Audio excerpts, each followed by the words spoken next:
Don Navarro, chairman of the KPN Advisors and Bankruptcy Expert, outlines who ought to be the leading take-back of the auto industry and how the culture will determine who leads and what happens next. I'm not sure who is capable of providing the leadership.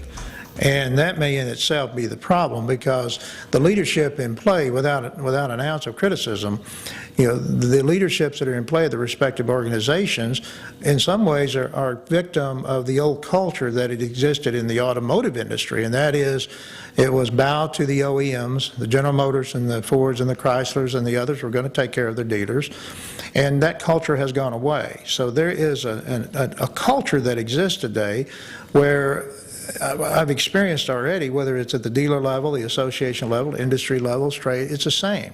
On the trade vendor side, you've got much apathy. They operate on such margins, small margins to begin with, that there is no hope, because no matter what their bankruptcy plans say, it's subject to how strong the industry is, the OEM. On the dealer side, dealers have been hit with a wet washcloth in the face. This has happened so quickly. Many of these dealers are second, third generation, and some of those second, third generations have not experienced what adversity is about and how to fight, what to do.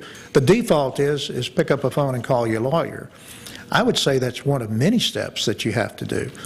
And so I don't know where that leadership is at the moment. I'm sure it's out there, but somehow the groups need to start talking and communicating to understand that they do have the ability to affect the bankruptcies today if they will start managing their lawyers better. The lawyers don't change. I'm not suggesting they do anything, but for example, there's been a lot of discussion about the state franchise laws in respect to the bankruptcy rejection claims, and there's a lot being done. How the bankruptcies have Chrysler, particularly now General Motors, moving that way to reject some of the franchises. So then you have the 700 or so Chrysler dealers who've been rejected or displaced. Well, those dealers, they have a law firm representing their group, and that's good.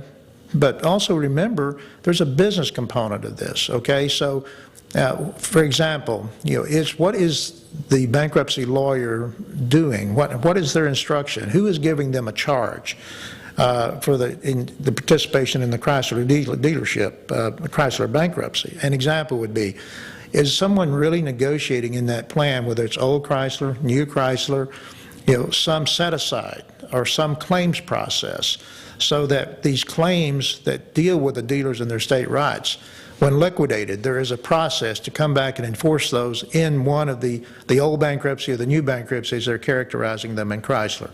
Similarly, you've got somebody on the General Motors side needs to be at the table on behalf of the dealer network, negotiating heavily into how those claims are processed. Some of this may be in place that I'm not privy to, but I've not heard anything other than, thus far in all of the research we're doing and following of the industry turmoil, I've not heard anything other than, the bankruptcy court, there's this great mystique, and we're doing all we can do. I don't buy that. I've been at the table. I mean, if you want a friend, get a dog, is how I describe the bankruptcy arena. It is a contact sport. So we've got to play the contact sport, and we have to fight to take this industry back. And so I would just say, with no criticism, that strategies need to be in play. The resources are within KPN. First question, no, we have not been able to penetrate it. And we haven't even come close. We are known, acknowledged as very knowledgeable, but the message is falling on deaf ears. And I think if I can take it just to the bankruptcy side for a moment, the GM and Chrysler, part of the reason is that it's important to understand in the bankruptcy context that professionals, bankruptcy lawyers, they get paid to confirm a plan.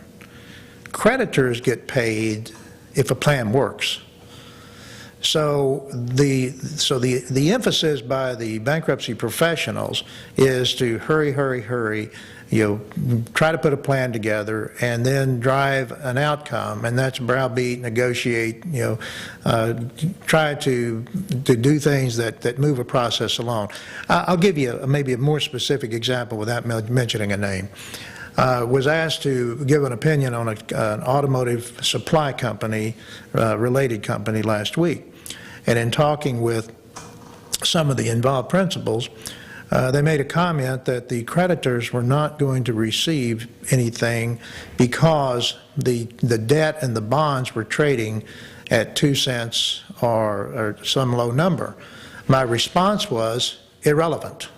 That is an irrelevant fact, because what the debt is trading for, what the bonds are trading for, is not relevant in bankruptcy. It's a matter of taking the assets and redeploying the assets in a plan and seeing what kind of value or return can be generated therefrom, and then distribute it in the plan to future creditors in the future.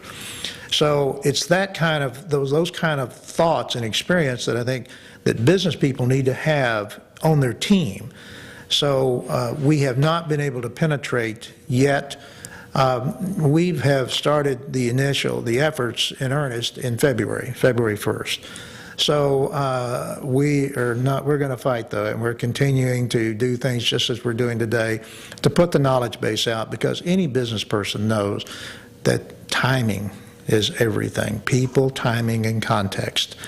And so now the timing, the reorganization, even though the bankruptcy are being rushed, the reorganization is just beginning for the industry.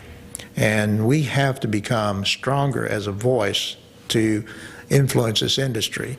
Because even if the plans are confirmed and they go forward, and if they don't work, they end up in bankruptcy again, or deals continue to be cut and adjusted. So, as we go through this, we're just at the beginning of this, in our opinion.